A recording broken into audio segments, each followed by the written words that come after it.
Hello, folks. Welcome to the Genuinely Interested podcast. I'm your host, Roy Bensby.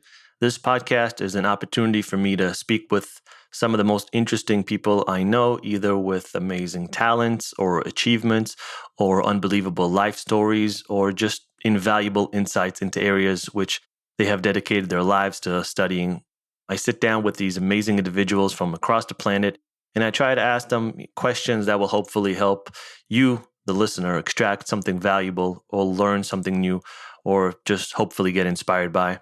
You can find all the episodes for the podcast on all the major podcasting platforms such as iTunes, Spotify, Google, Overcast, iHeartRadio, literally all of them. It's there. If you love the show, if it adds value to your life in any way, shape, or form, please leave reviews on iTunes. It really helps grow the podcast. It puts it up there so more people can see it. You can also find all the episodes and everything else, all the information that's updated regularly on the website, which is roybensv.com, ROYBENTZVI.com. And you can sign up for updates as well. Also been updating the YouTube channel. So I've been uploading old episodes pretty much on a daily basis. So you can find it there. And in the future, I hope to make video podcasting as well. If that's something you guys want to check out and are interested in, please shoot me email. I'd love to hear from you. And also make sure to check out the social media platforms, Instagram and Twitter. I post there daily. And lastly, if you guys want to support and help grow the podcast, please go to Buy Me a Coffee or Anchor or Patreon. It is an endeavor to grow this podcast and make it what it should be. And it takes a village. So I want to thank each and every one of you for listening. I see that there are literally listeners from all over the world in each and every country. So thank you to everyone and on to the show. Hello, friends. Welcome back to the podcast. Thanks for tuning in. Yet another week, yet another interesting guest, yet another great podcast. This week, I have Michael Moss that was kind enough to join us on the podcast. He is the author of the New York Times bestseller, Salt, Sugar, Fat, How the Food Giants Hooked Us. He's also Pulitzer Prize-winning investigative reporter. And his new book is Hooked, Food, Free Will, and How the Food Giants Exploit Our Addictions. I received the book a few days ago. It's great. I just started reading it. I hope to finish it in the next couple of weeks. So I was really excited to have Michael. I've been following his career for many years. He, like I said, he's the author behind Salt, Sugar, Fat.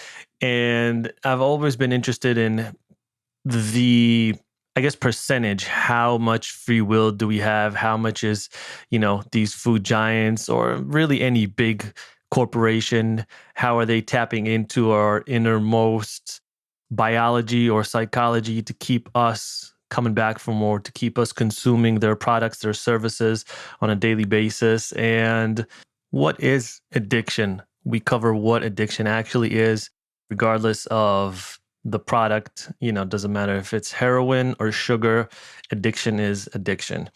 And this is about an hour and 10 minutes of just packed with information, super informative, really fun.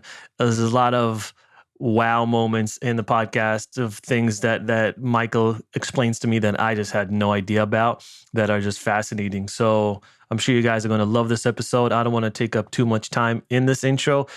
Generally speaking, I'm going to do shorter intros from now on. I feel like there's a whole lot of information in the show notes. I feel like majority of the guests that I have on, people kind of know what it's about. And I just don't want to take up too much of your time with these intros. So that's a little PSA. So enjoy the episode. I hope you love it. And as always, shoot me any emails if you guys have any questions, any comments.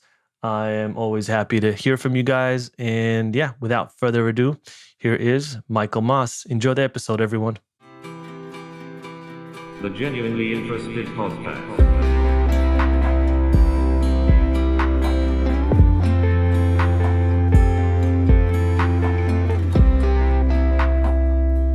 Hey, Michael. Hey. How you doing? I'm doing great. Thanks so much for having me. This is going to be fun. Oh, 100%. firstly, thank you. I just got the book a couple of days ago.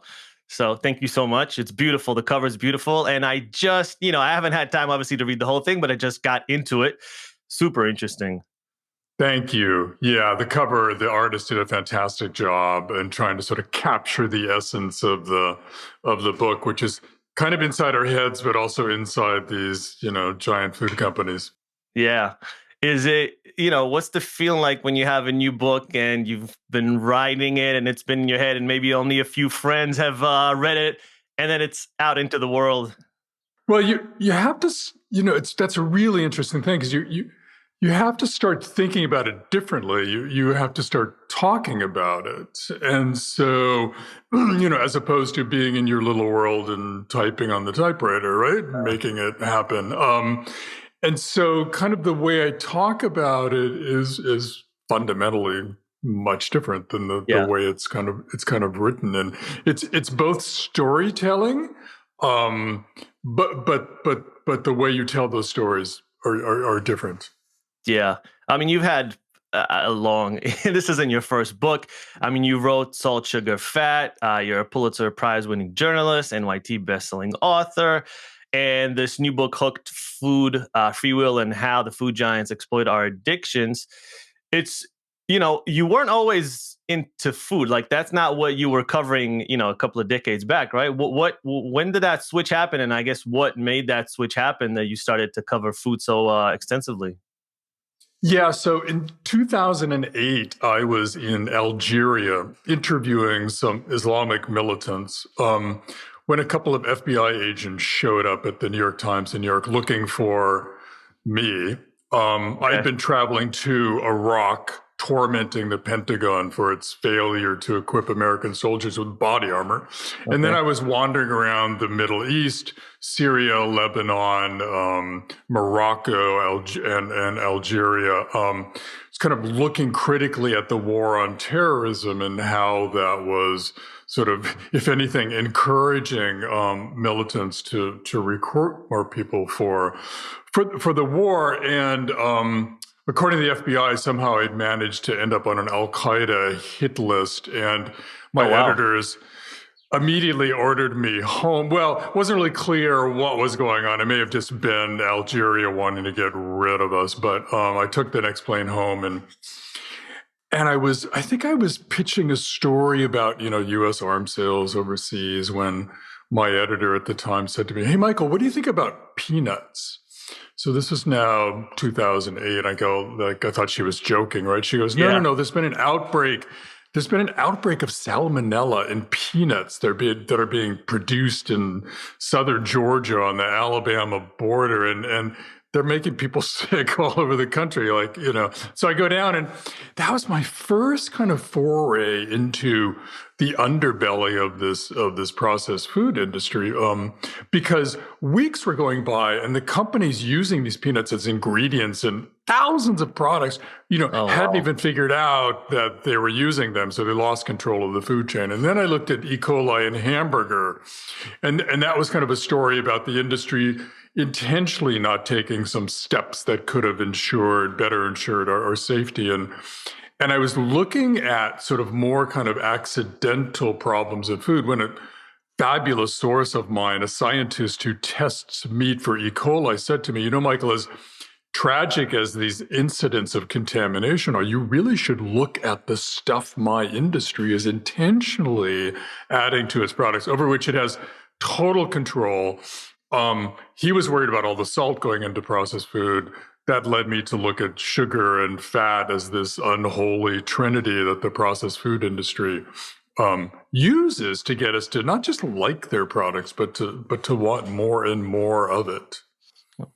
So what's more dangerous, Al-Qaeda or processed foods? Well, what's more bigger and important to people? Absolutely processed foods. I mean, the numbers are staggering. I mean, even before the pandemic, we passed 42% clinical obesity rate in this country. Wow. Millions of people with type 2 diabetes, even gout. And so if you look at kind of the public health consequence, no question, our growing dependency on these kind of convenience foods is more significant. Yeah, leading up to this interview, I did a week of no sugar. I was like, from I think it was like Sunday to Saturday, I was like no sugar, and I mean, it wasn't a breeze. It wasn't very easy, but it wasn't the most difficult thing in the world. It just needed some, focus. I definitely fought some serious cravings along the way. I don't know if I could do that for a year or even for like 6 months. That would be very difficult because like you have to really look at everything and think before you eat. And it's a little bit time consuming. But I did feel good after that week. And I just wonder, before we get into the whole issue of what the companies do, how much weight do we put on personal responsibility? I mean, all these companies, right? Doesn't matter if it's food, fashion, credit cards, alcohol, Twitter. Everyone wants us to be using their service or product as much as possible. And I think food companies are probably the same. So, how much personal responsibility should people take for their actions, I guess? Yeah, no, that's an important point. If we had this conversation 5 years ago and you had said to me, Twinkies are as addictive as heroin, I would have laughed a little bit and said, you're nutso, right? Yeah. But I have to say now, after doing the research for this book and meeting scientists who used to study drugs and now study drug addiction and now study food and food addiction and looking at the documentation and talking to people inside the food industry about what they do, I have to say that there's little doubt in my mind that a lot of these products are even more problematic than smoking and alcohol and cigarettes, because at some point, and addiction can sort of happen on a spectrum, but at some point, the cravings that we get for these products overwhelms our free will, our willpower to do something about them. And I think that's one of the big lessons that we draw from the world of drug addiction is that, look, there are people who can casually smoke, drink, take drugs, take it or leave it, right? Not everybody gets hooked on those things. And the same thing is certainly true of food. But when you develop, a really bad habit for not just sugar, but convenience foods and foods that are fast, I like to call a lot of these products we'll talk about as fast groceries, Okay. that can cause you to lose control in a way that personal responsibility isn't sort of part, isn't in the equation. It's out of our control at that point. So the same people that would be prone maybe to getting hooked on, I don't know, whatever it is, heroin, whatever the drug is, those are the same people. Cigarettes. Yeah, cigarettes, alcohol.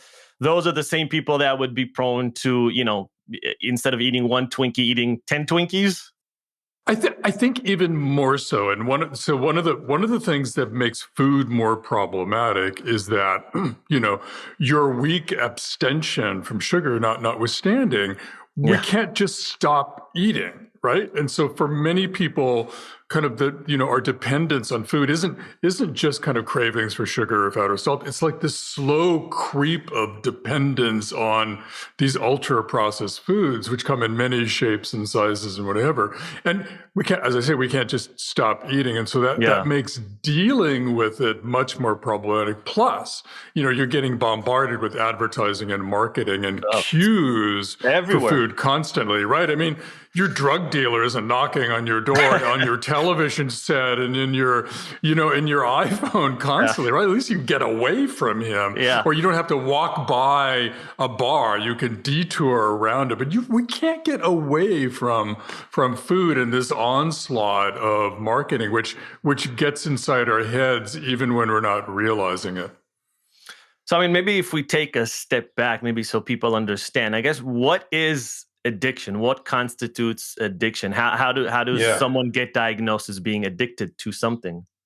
Yeah, that was my first question. Like, what is this word and what does it mean? It turns out the medical profession doesn't really use the word. They talk about sort of dependency, because addiction is kind of amorphous. But they did used to try to define it, and they had like a bunch of criteria, and sometimes it, in the past it included things like withdrawal, right? The painful agony of trying to defeat a heroin addiction, or tolerance limits where you had to take more and more of the drug to get kind of the same feeling. Well, eventually scientists realized that not all drugs work like that. Not all narcotics cause withdrawal symptoms, or harsher drugs, I should say, cause withdrawal or tolerance. So they started to kind of like broaden the definition of addiction. But for me, one of the most, biggest moments in the research I did for this was realizing that for decades the tobacco industry had vehemently denied that smoking was addictive, and in fact they compared cigarettes to Twinkies. But in the year 2000, the biggest tobacco company of all, Philip Morris, conceded that smoking indeed was addictive, highly problematic. And when they did that same year, the CEO of the company was asked in some legal proceedings, well, what's your definition of addiction? And he goes, addiction is a repetitive behavior that some people find difficult to quit. And that struck me because not only was Philip Morris at the time the biggest tobacco manufacturer in North America, it was also the biggest manufacturer of processed food because it owned General Foods, the old company with all kinds of icons in the grocery store, Kraft, and it owned Nabisco, right? The maker of Oreos. Oh, wow. And I'll tell you a funny story. As I met the chief lawyer for Philip Morris at the time, Steve Parrish, the general counsel, and we were talking about, he was one of those people who could smoke one cigarette a day, put the pack away, and never have any impulse to take it out again until the next day. Usually he smoked in like business meetings. He said that he could not go near a bag of the company's Oreo cookies for fear of opening up and eating half of the bag, right? So even insiders in this industry, are aware of how powerful their products was. And that definition, right? Repetitive behavior that some people find difficult to quit certainly applies to many of us and our dealings with, Philip Morris's processed food. They got out of the business, but the processed food that we now have in the grocery stores. So they essentially at some point they switched the narrative from this is not addictive to, well, personal responsibility. You should have personal responsibility. If you want to, you can enjoy these things that are potentially addictive, like, I don't know, whatever it is, gambling, cigarettes, alcohol, et cetera, or not. Up to you. Well, actually, it went the other way, because when they were denying addiction, that was their point. They said, look, not everybody gets hooked on these. How can you call cigarettes addictive if some people can smoke casually? How can you call addictive when some people can just decide to quit right there on the spot and like no problem at all? When they conceded addiction, that's when they acknowledged that this is not a matter of personal responsibility for people. This is a substance that's, in this case, cigarettes, that's causing some people, not everybody, to lose control over their free will and their personal responsibility. And Philip Morris was, in fact, taking responsibility for making an addictive substance. Yeah, I feel like the tobacco playbook has helped a lot of, from climate deniers to all these different lobby groups along the way to say like, oh, this is the path. What they did, this is what we should do in our industry. And it worked. For a lot of them, it has worked. Yeah, it's so interesting when you look at various industries, whether it's big chemical or big pharma or big anti-climate, big fossil fuels, right? Is that they tend to go through these phases, right? Where the first phase is like denial. They just say, no, you're wrong. We're not addictive, or we're not problematic. Then they kind of go, okay, enough studies come along. They go, okay. Then they go into the delay phase where they're not quite denying anymore, but they're doing everything they can to push back government intervention and public awareness and what have you. And then they kind of go into this, pretend capitulation or yielding, where they go, okay, you got us. You're right. but we're going to clean up our act and do something better. And the food industry is in that phase now, Yeah. much as the fossil fuel industry is with climate change. And much as the tobacco industry now. So a lot of these big industries have taken that playbook from tobacco and run with it, even today when they're pretending to sort of to do better by our health and climate. Yeah. Do you think, because a lot of times companies, especially big corporations, they are painted or framed in a very conspiratorial way where they're hatching some plan and you have these people up top just like, ooh, how can we get these people addicted? Is it that because, there's so many conspiracy theories out there? Or is it companies that are just wanting to sell their product or service and they are just finding more ways to do it through, science, through engineering, food psychologists, our own, evolutionary instincts, marketing, et cetera, et cetera? Yeah, no, I mean, I still don't want to see this as this evil empire that intentionally set out to make us ill or overweight or grossly overweight or otherwise ill. I mean, these are, and I think that they would sell better products that are better for our health if they could. These are companies doing what all companies want to do, which is to make as much money by selling as much product as they can. And as the former president of Coca-Cola explained to me that, when you're in the throes of the battle for space on the grocery store shelf, in Coke's case, it's fighting Pepsi for space on the shelf, stomach share in us, you're not thinking about the bigger implications of that. You're just fighting your competitor day and night. And it's only when a lot of these people have sort of left the industry that they start to have bigger thoughts. And in fact, I was so struck by how many people I've interviewed who were key players in processed food who've left and now have significant misgivings about their life work. Really? Seeing what their products did to increase our dependency on those products and that way of eating to the detriment of our health. Yeah. No, I think you're 100% correct. I see this from just like the business standpoint. Pepsi and Coke, I mean, they're massive and they have been pumping sugary drinks for decades. And recently, maybe in the last decade or so, they've been buying up all these smaller companies that are producing healthier beverages. And that gets me to think like they don't really care, just like, Burger King or McDonald's. I don't think all of them, they don't really care about their product. They're a company and they just want to make money. So if the marketplace demands better products, I think over time they'll give us better products. No? Or is that incorrect? Yes, that's always been kind of their defense is, look, I mean, we're not philanthropies. If we can come up with a product that's better for people and they buy it, we'll sell it. But they're not buying it because when we walk into the grocery store, we may think we want that less sugary drink, but our brains are guiding our hands to the shelf and grabbing that sort of that lusciousness.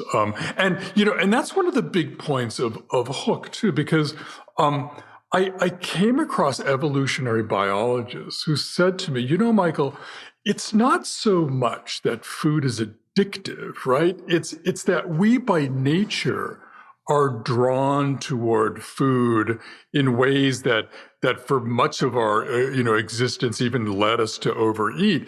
The problem is that the food companies have changed the nature of our food in the last 50 years. So now there's a mismatch between our biology and their products.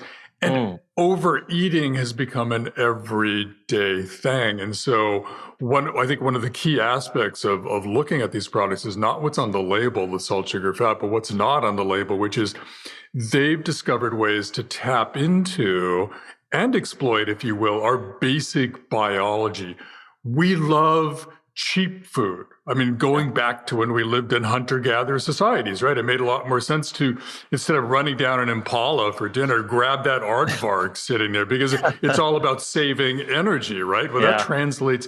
So these companies now have chemical laboratories working for them that mix and match formulas with one overarching goal, which is to knock 10 cents off the price of a box of breakfast toaster pastries, knowing that we'll get excited about that. We love instinctually variety, right? It's why humans were able to populate different parts of the world and fall in love even with eating whale blubber, right? Well, variety is why when you walk into the cereal aisle, you'll see 200 versions of sugary starch because the companies know that's an instinct of ours to love, crave, seek variety. And we can talk about 4 or 5 other essential instincts of ours that they know how to go after, the companies.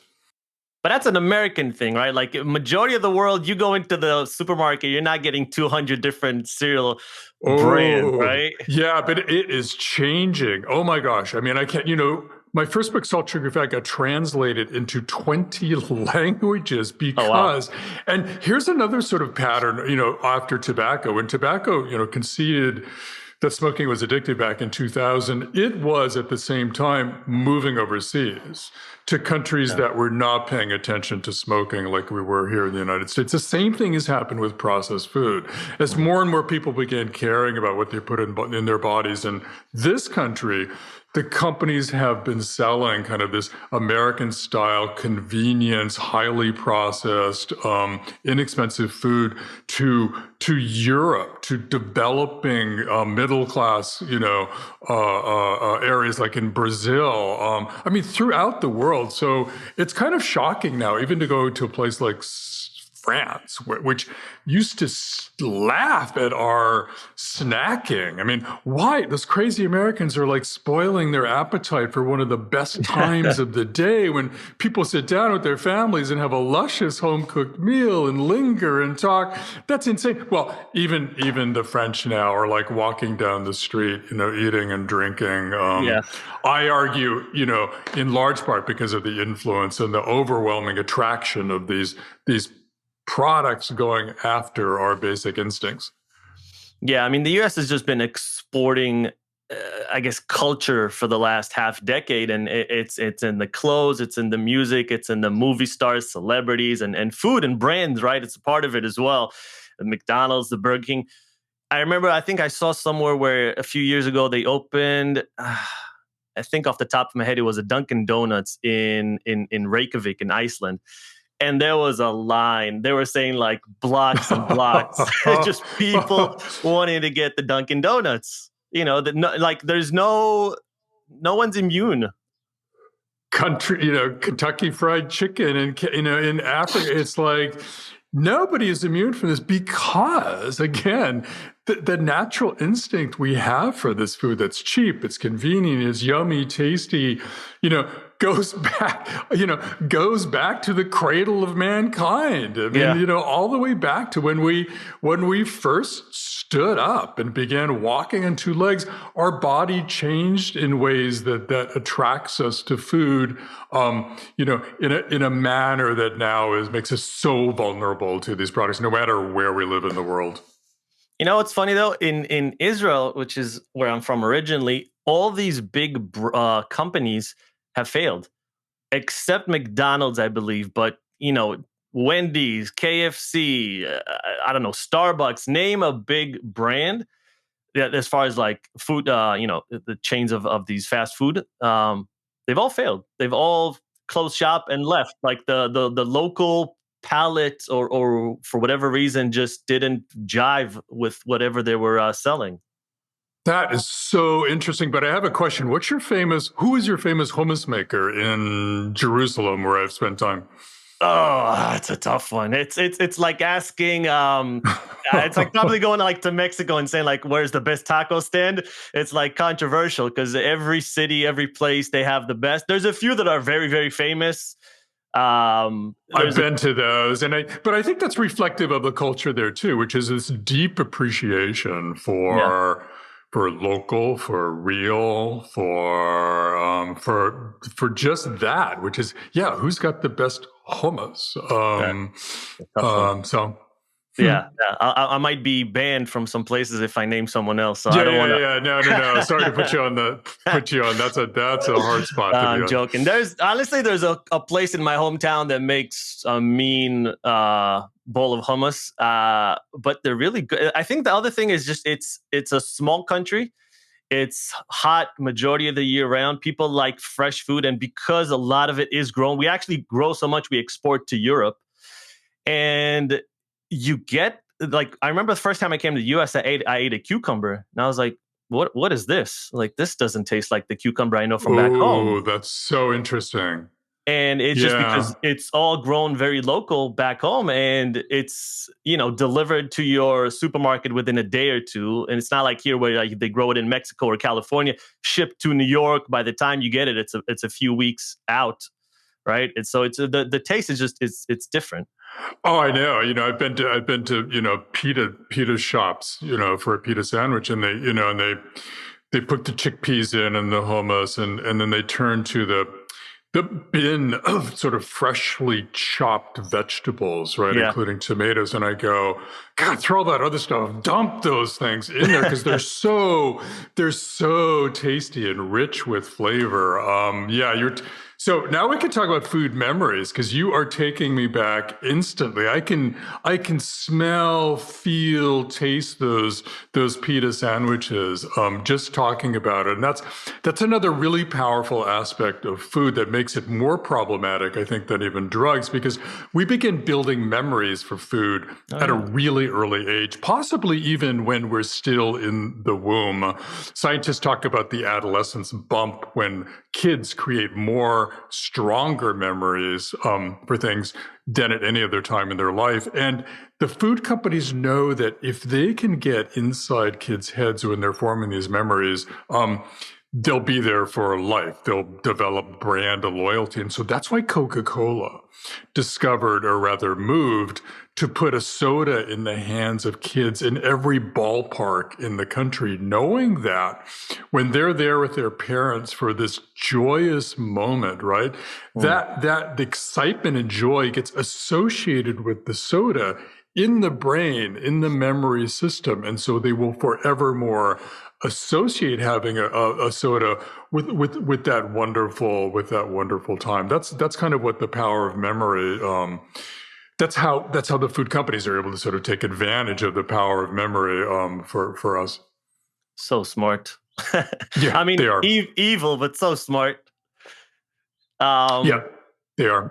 When I just want to go to a point that you made earlier about the hunter gatherers, because back then we would quote unquote like stock up on calories, right? Because like you said, like your next meal's not granted, it's not 100%. So winter's coming, you have to stock up, you have to, however they did that back then. So you wanted to stock up on food and on calories because we were also very active. You would be hunting, you would be out, you would be running, chasing, climbing, maybe, etc. Now we're not as active, and the food is abundant, so you can just eat all the time. But is our brain still in that like stock up on calories mode like it was 100,000 years ago?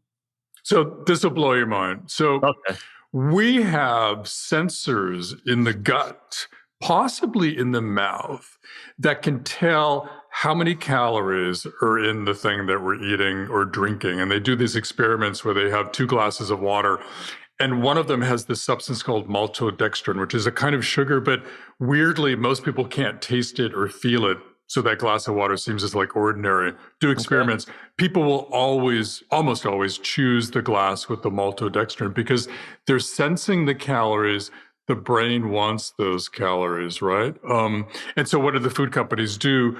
They make these incredibly calorically dense, packed things. I was looking at a bag of Fritos the other day. It wasn't very big. It had 1,440 calories in this one little bag that I could easily eat in one setting. But here's the other mind-blowing thing is that we not only loved calories, our forebears as we were evolving, we loved body fat. We became one of the fattest creatures, on the planet in mammals because body fat was so great. It enabled our brains to grow. It enabled us to get through that winter is coming. It enabled us to have more babies. And so we became really good at putting on body fat. Well, so what happens now? That body fat turns against us. I had no idea. But body fat is this living, thinking, scheming organ that communicates with the rest of the body. with one goal in mind, which is defend itself from any effort on your part to get rid of it. And so when you Really? try to diet to lose weight, your body fat is sending signals to the brain that make you hungrier than you actually are. And not only that, and here this goes right to free will, it will send signals that slows down your metabolism, the amount of calories that you burn just sitting around. So you burn less calories and you're less of a threat to the body fat. I mean, body fat works directly. Here's the third thing. As we gain weight, right? Yeah. And a brilliant scientist out in Eugene, Oregon, did this experiment by putting people into brain scans over time. And as those people in the scans naturally gained weight, he noticed that their sensitivity to cues increased, to advertising, which explains why two people driving down the road and see a sign for McDonald's, they may have very different reactions depending on how often they eat at the restaurant, but also over time. And the more they go there and eat that food, the more their brain is going to be excited, and the more they gained weight, the more their brain's going to get excited just looking at the advertising, the sign, or smelling it, or seeing it, or what have you. Wow. So you called. I told you it was going to blow your mind, right? I mean, who knew? I'm like processing. I mean, who knew that body fat was just so cunning in and of itself? And again, it goes back to this mismatch. What used to be our best friend, a little bit of body fat, now has turned into this problem because of our biological mismatch between what we're designed to love and crave and what the food companies have come up with. So I noticed you called it an organ. Yeah, just like the heart, so again, it's an organ because it's not just like this amorphous, material there. It's talking to each other through hormones. It's communicating. So, and I'll give you another example. I mean, Sure. So when people reduce their body fat for liposuction, for appearance sake, that's fine, but what happens, researchers has found, is that body fat will find a way to sneak back into their bodies, and it may disappear from the hips, but it may also then reappear on internal organs, which is kind of even more problematic. So Wow. That body fat as a thinking organ has a way of defending itself, even when you kind of slash at it on one part of your body. So, and if you think, and evolutionarily, it makes sense, right? Because, the body is going, talk to me, body fat. I love you. I mean, you're saving me from famine. You're allowing me to have more babies. So everything about biology makes sense in light of in our evolutionary history. I learned from these scientists. So is keto, or there's so many diets out there, right? Keto is the one where they're just like fat, like as much fat as possible. And I don't even know if they decipher between good fat and bad fat. It just sounds like fat. And there's just like these. I don't know. I saw something recently where it said out of all the diets, keto is the worst. But the people who do keto, they swear by it. They absolutely love it. And diets feel like they come and go every few years. I don't know. It's billions of dollars of industry, but people know what they have to do, right? I feel like at the end of the day, eat more veggies, eat less sugar, go on workouts. Just those three things will probably 60% of your health right there. So, I mean, I don't know. I'd love to get your opinion on keto and on diets and that whole industry.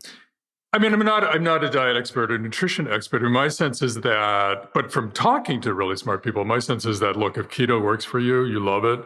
Great. I mean, you probably shouldn't be preaching it to other people, everybody, because it may not work for everybody.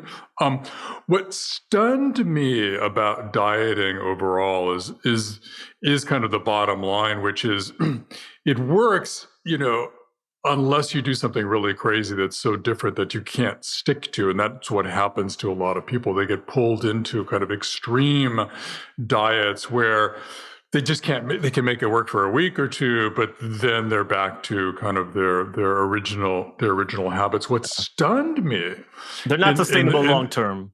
no, that's the problem. Yeah, but what stunned me in the research for this new book out is that none other than the largest processed food companies began quietly buying up our favorite dieting methods, so that Heinz, right, ketchup, et cetera, purchased Weight Watchers, right? Really?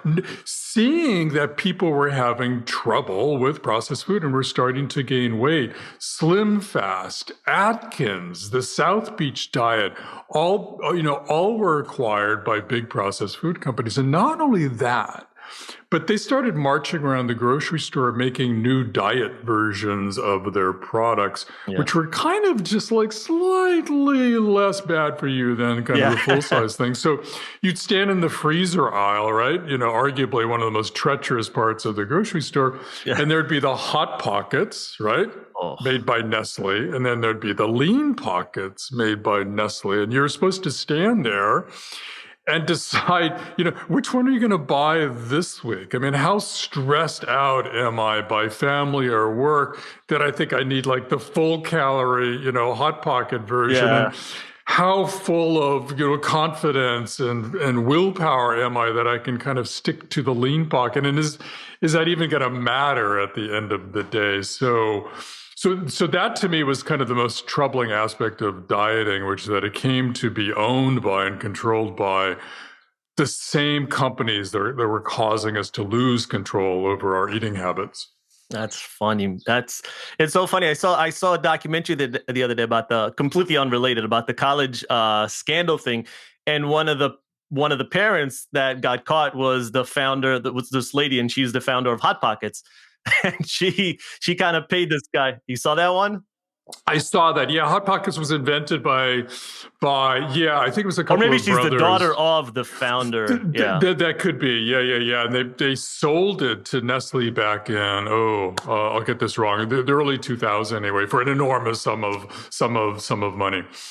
Yeah, Nestle's what are the big companies? Like Nestle's one of them, Coca-Cola's one, Pepsi's one, Kraft. Like, what are some of the big ones that I think they kind of own up the whole industry? Yeah, you hit them. PepsiCo, I think, is number one right now. Okay. Nestle, Kraft, which has merged with Heinz. Unilever still has some food products. General Mills, Kellogg's.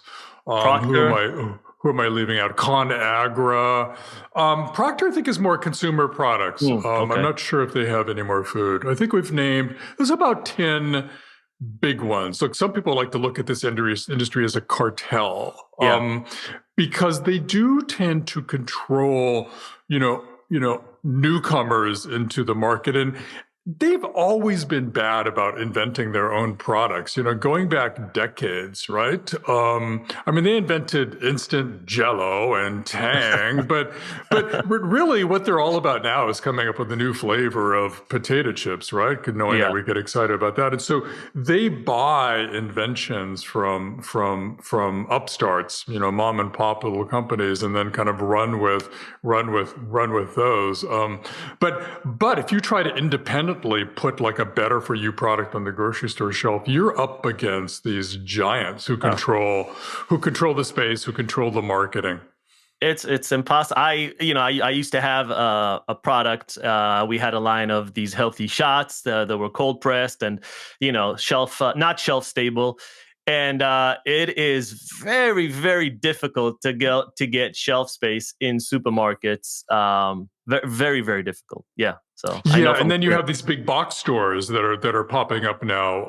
Walmart is no longer the cheapest source of food. It's now Aldi's, which came out of Germany, I think, that's spreading across the United States. And it's so fascinating to see that, this is deep discount prices on on food, and you will see luxury. And look, I don't mean to slight this at all, because so many of us are hurting financially, where we have to Yeah. walk into the grocery store, and there's no way we can pay as much for a pint of blueberries as we do for a 2-pound, 3-cheese, 4-meat frozen pizza that's going to feed the whole family. Of course, we have to choose that frozen pizza.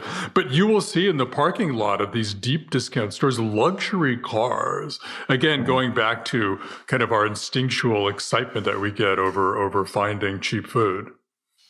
So, I mean, is there a difference as far as how people eat? Like social demographics, is it more lower, middle, upper, or is the food addiction and our love for fatty cheeseburgers just across the board? It does seem to be across the board. I saw a study some time ago that actually people with more money were buying more junk food per capita, which I thought, whoa, that's so fascinating, right? Yeah, yeah. But I do think the burden falls, and there is there is this sort of basic inequity, and it falls on people with less money, with less wherewithal to make these decisions. Look, I heard from sociologists that there are women who eat at McDonald's with their family, knowing that the food is not good for them, but because the benefit of getting their family together for a meal and that kind of shared experience, to be able to talk about things, in their minds outweighs the harmfulness effect of Wow. the food.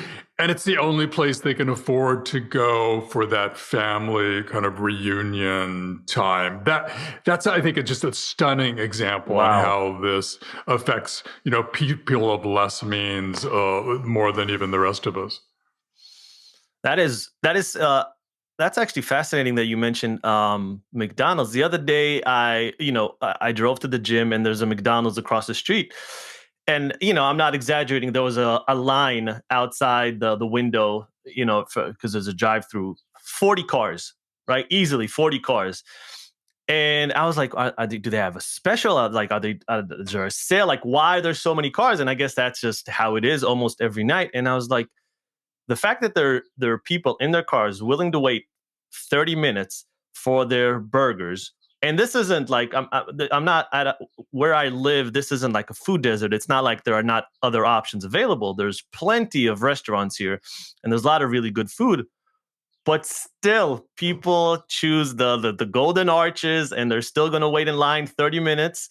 And again, I guess that goes back to that addiction. It's just like, this is what people are addicted to, for lack of a better term. Well, yeah, and I think what's on sale there was the pandemic, and I haven't seen the numbers, but I've heard that we turned to fast food restaurants in as never before, probably for a Really? couple different reasons. Yeah, and the same thing happened in the grocery stores. So, pandemic hit a year ago. We thought, well, at least we're going to get away from the vending machine at work, right?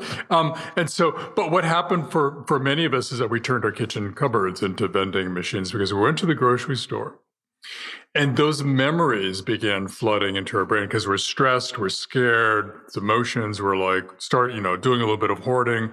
And we began scooping up snack foods that we hadn't had since we were kids. Snack food sales soared, not only in the first weeks of the pandemic, but it continued, because we were looking for comfort, and we were Yeah. remembering that eating those toaster pastries as a latchkey kid when you were 8, that was like a great thing. And if only I can relive that experience now in this traumatic time. Yeah,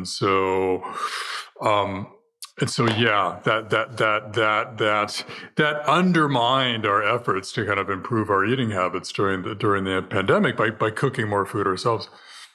Yeah, it's ironic because us staying indoors, eating not getting sunlight, right, which is vitamin D, eating all this crappy food is the exact and not working out because we're home is the exact opposite of what we needed in order to get better. Like, we needed sunshine, we needed vitamin D, we needed healthy food, we needed working out, we needed to boost our immune system, and staying home kind of defeated all those things. It was the opposite of what we needed in a way. Yeah, no, and I mean, look, this has been happening. I mean, so I just saw a study today that it was a limited study, but it actually followed people over time, and on average, they were gaining 1.5 pounds a month during the pandemic, right? And so, what was the other headline today? Krispy Kreme was announcing a Yeah. free donut. Did I get this right? Every day, if you're vaccinated, I'm not sure if you show your vaccination card or what. And okay, I mean, I get it, right? A little bit of excitement in people's lives associating with a good goal like getting vaccinated. Okay, I mean, I'm not gonna go crazy about that, but a Krispy Kreme donut probably every day probably isn't what many of us need right now No. to kind of regain control over our health and our eating habits. No, it's ridiculous. It's like the people who are obese are, it's the highest risk group. And you're telling people, we're going to give you free Krispy Kremes. It's like, that's the worst thing. It's the last thing you should be eating. Yeah, the whole thing is ridiculous. What do you think about vegan processed foods like Impossible Burger, Beyond Meat? I eat them. I think the Impossible is delicious, but I hear mixed reviews. Some people are saying that it's much healthier than the alternative. Some saying it's extremely unhealthy processed foods. Where are you on that spectrum? Yeah, by the way, one thing I've learned, recently is that sort of calling people obese is it's a little bit like calling, well, what's the word? I guess calling people alcoholic, I think the better way to sort of say that is people with obesity, right? Obesity is a disease, and it saying it that way. So there's a bit of fat shaming kind of going on out there, which kind of goes back to this issue, like how much of this is willpower and how much is free will involved. And for so many people, it's not a matter of willpower. This is a disease that sets upon them. And so I began framing it, and not saying obese people, but people with obesity. It's a subtle difference, but I think it makes a big difference. Okay. Going forward, sort of one of the big questions here is like, what do we do to, how do we change how we value food? And what are the things we can do, and what lessons, can come out of the addiction world that can help us sort of change how we value food?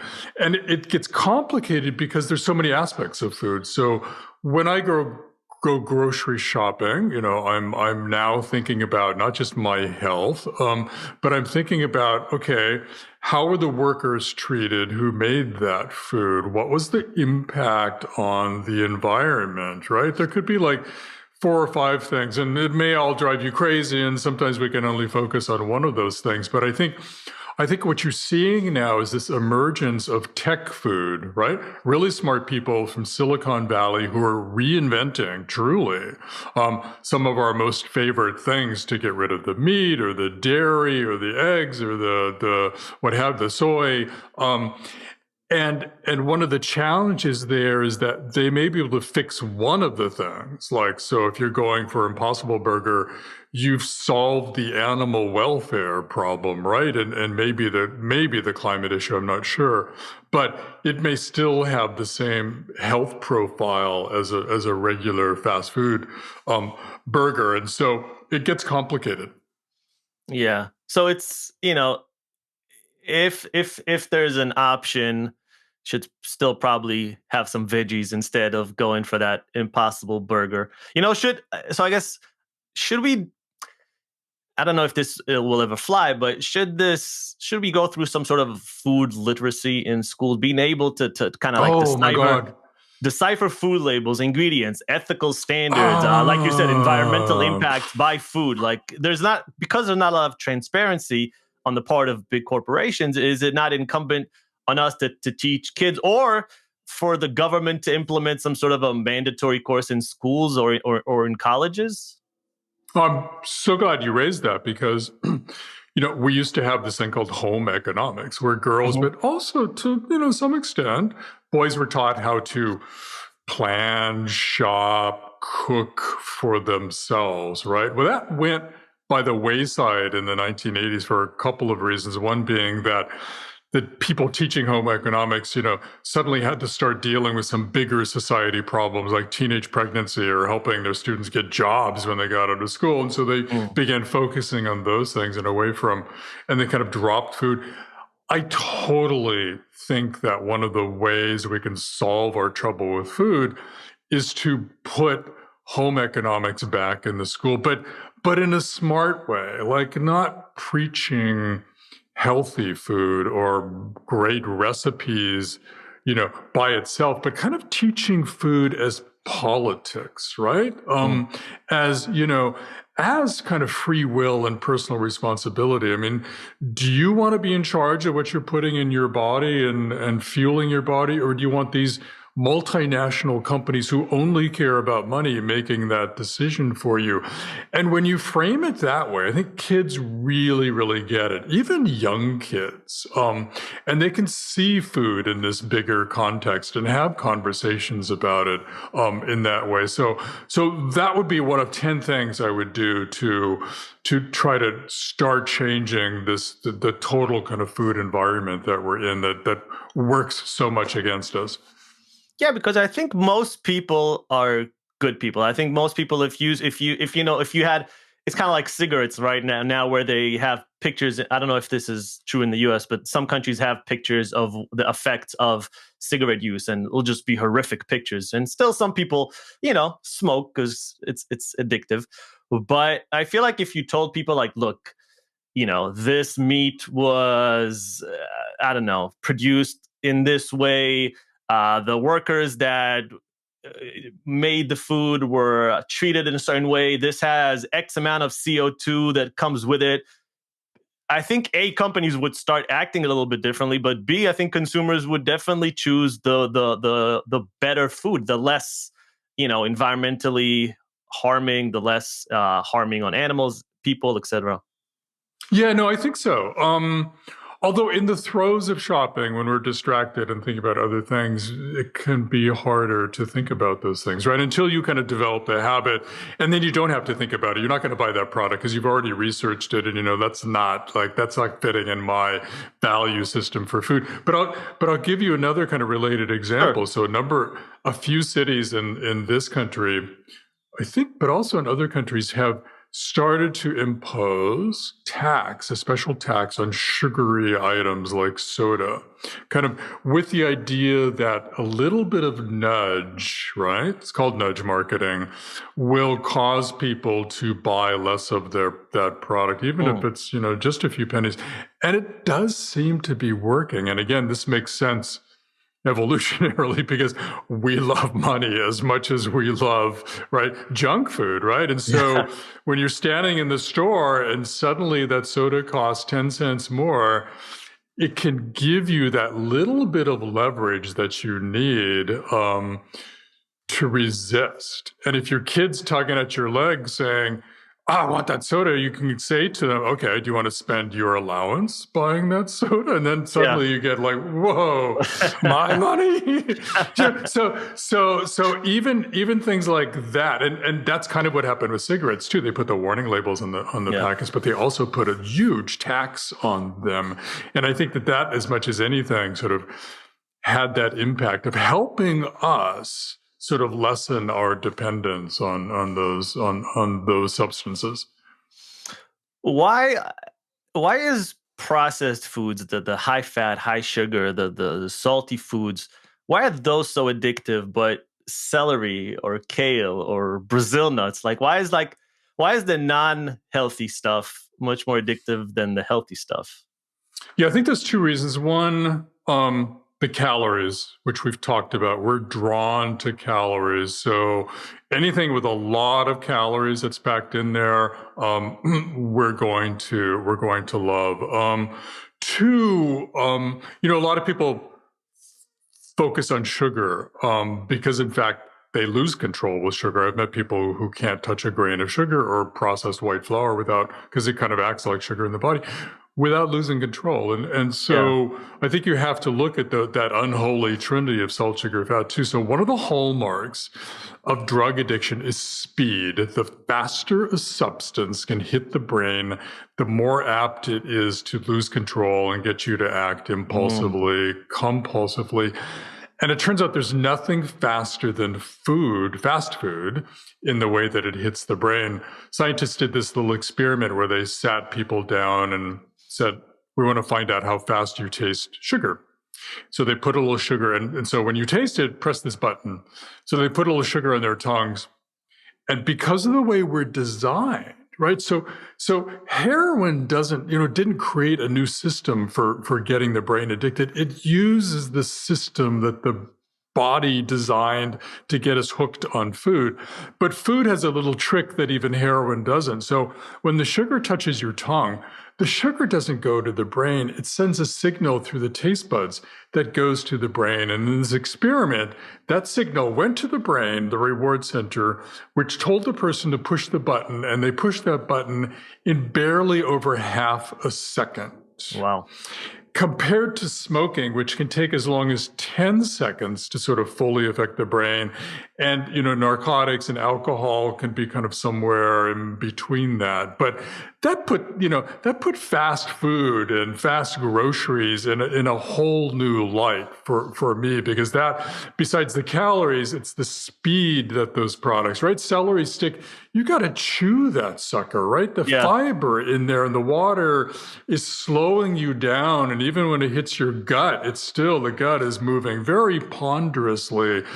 Compare that to the Oreo cookie, which is partly melting in your mouth and just hitting your stomach and sending those tremendous signals to the brain of, wow, love those calories. Let's get more of that. Yeah. Do you look at food? You've been covering food for a very long time now. Do you look at food differently now when you're in the supermarket? Are you just like, I can't believe this. I can't believe this. Just looking at items.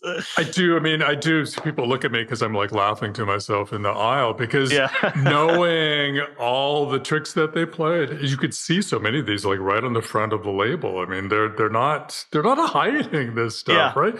When they splash the word new or added protein on the front of their labels, that is a marketing strategy based on their cunning understanding of our psychology and our biology and what have you. What's really changed for me, though, is looking for ways that I can turn the tables on them. And so having marched around the store and added sugar to everything that didn't used to be sweet before, right? I now walk into like the spaghetti sauce aisle, and instead of buying a jar of prepared sauce that can have the equivalent of a couple Oreo cookies of sweetness in a tiny half-cup serving, right? I grab a can of plum tomatoes, bring those home, and I swear I can make a tomato sauce in 93 seconds flat. Now, granted, the more it simmers, the better tasting it's going to be. But there's even recipes out there where you don't have to chop the onion. You just cut it in half and put it in the sauce. And over time, it oozes out those luscious sort of onion tastes. And so convenience is something that the fast food industry, fast groceries, processed food, stole from us. And so I'm all about looking for ways that I can steal convenience back from them. I'll give you another example. We were trying to cut back on soda in our house because I have two boys who love sugary drinks. And we discovered that plain seltzer can be almost as exciting as sugar. And scientists don't understand because it's a little weird, right? Because bubbles have effervescence has a little bite. There's a little bit of pain. Well, in fact, there's a very fine line between pain and pleasure when it comes to a lot of our body senses.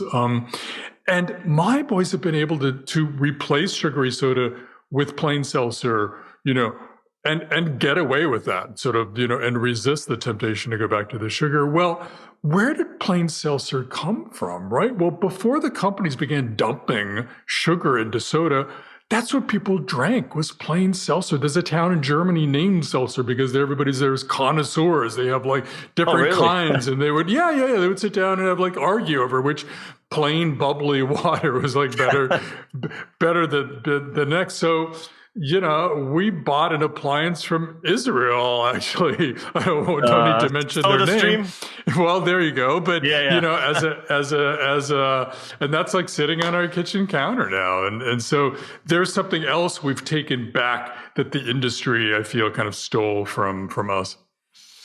So I feel like slow food is always better than fast food. It's the food that your wife or your mom or you yourself, whoever it is that you kind of grew up on, or someone that's loving, that's in the family, they work for hours and they let it simmer sometimes overnight, and like that's the best food. There's no comparison, right?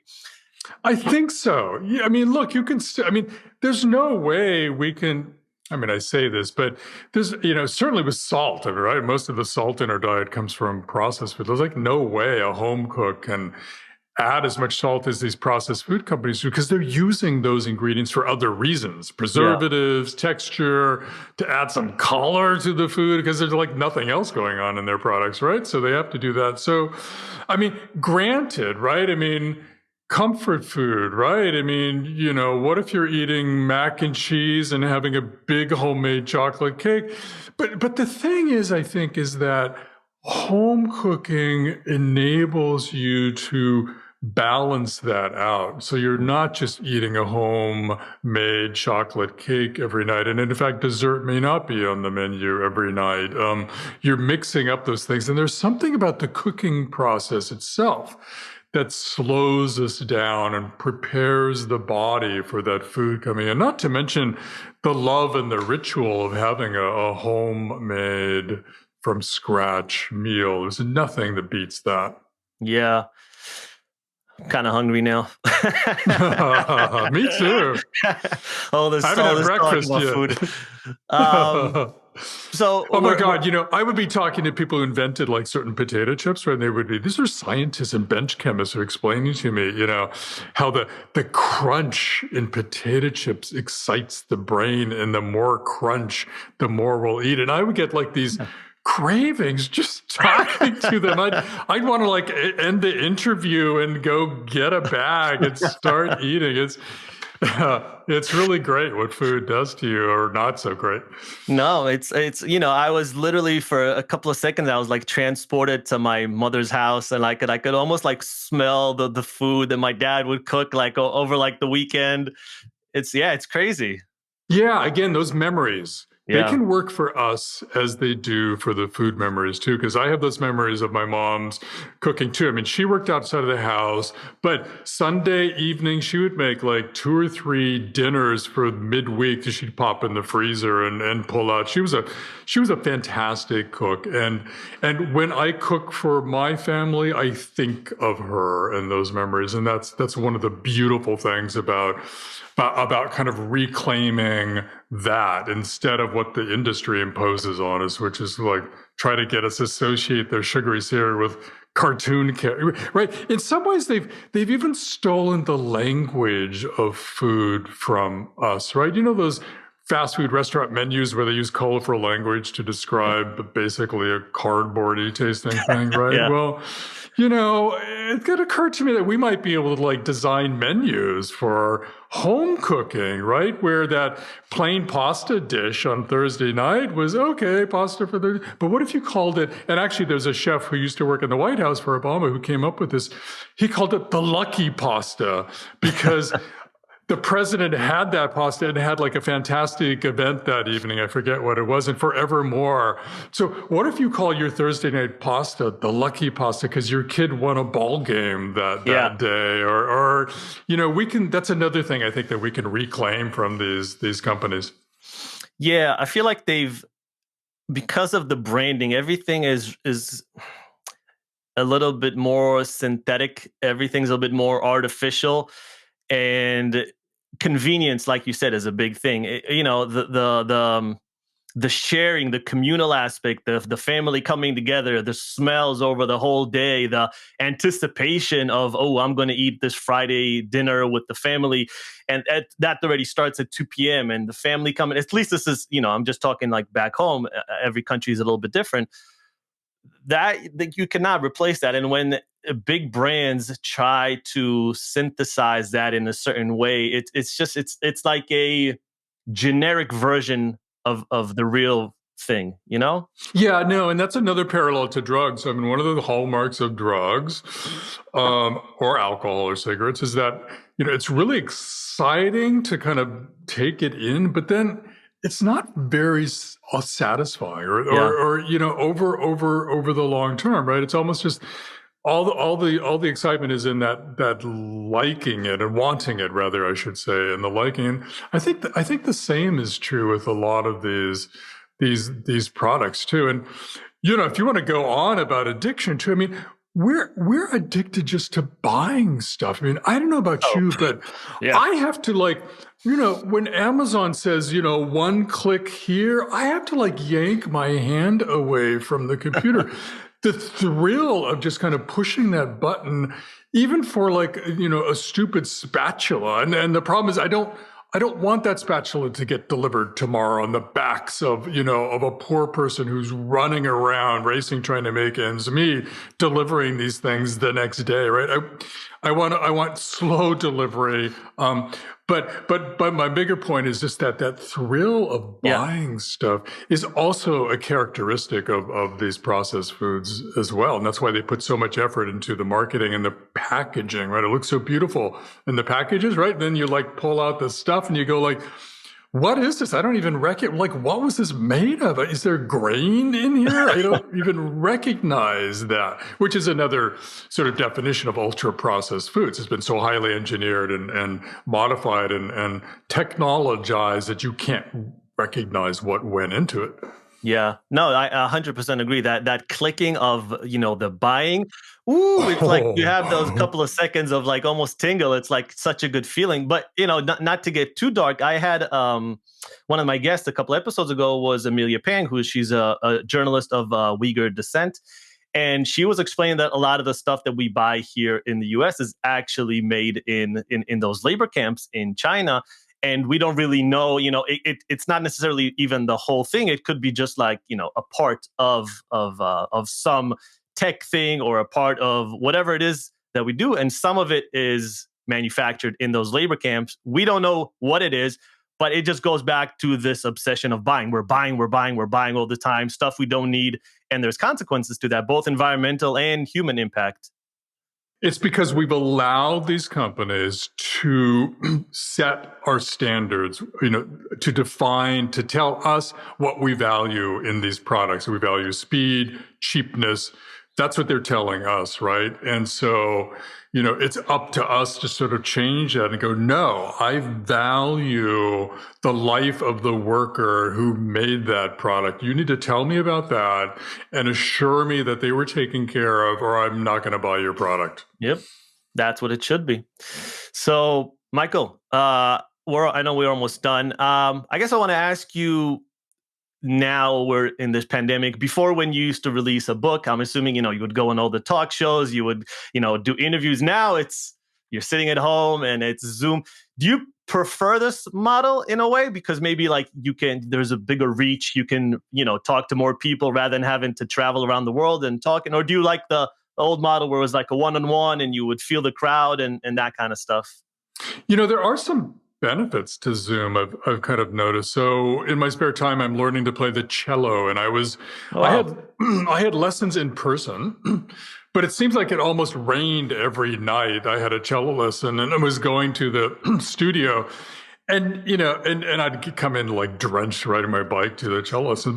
And now on Zoom, it's actually kind of interesting the way you can kind of interact with people. But no, before the pandemic, I mean, I was giving not only interviews to sort of media in person and like the TV studio, but talks on the stage before big audiences, right? I mean, several thousand people at a time. And there's nothing like sort of being on the stage and being able to look them in the eye and scan the audience and connect, but also to kind of, as a public speaker, to be able to read the room, right? Because every audience is kind of different, as comedians know well. And so some of my jokes would work and sometimes they wouldn't. And it's really hard almost impossible on Zoom to kind of get that feedback. So that's what I really miss, is that personal connection. And it's starting to come back. I'm starting to book some big talks again with Okay. audiences of people who care about food, doctors and organizations and universities. And so I'm very excited that I see the light at the end of this tunnel. I hope for all of us in I much hope more so. important ways than my speaking business or book writing business. Yeah, no, I hope so too. I'm sure I speak on behalf of everybody when I'm like, we're sick of this. Let's get back to normal.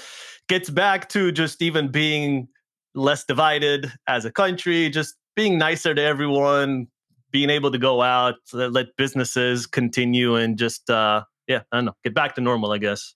Yeah, though there's a lot of normal we probably don't go back to. So maybe we should start thinking about Yeah, go forward to yeah. a better world. You said it better than me. Michael, thank you so much. This was a pleasure. Really great talking to you. Thanks for having me, and take care. Where can people, before you leave, where can people find the book? Where can people follow you? What are the best Oh yeah, places? so I do have a website. I manage it myself, so well, it's fun, but it's mossbooks.us, and I'm posting all the interviews that I'm doing for Hook. So it's a lot of fun. People can click on it right there and get direct links. They can buy the book there. Salt, Sugar, Fat, I mentioned, is in 20 languages. They can still buy versions of that through my website as well. And my email is there. So if any of your listeners want to reach out to me, absolutely. I love getting notes, and I'll get back to you as soon as I can. Oh, that's awesome. That yeah, most people don't do that, so that's awesome that you do.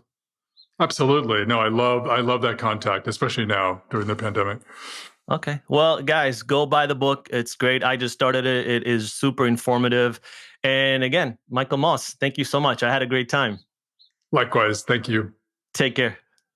Bye.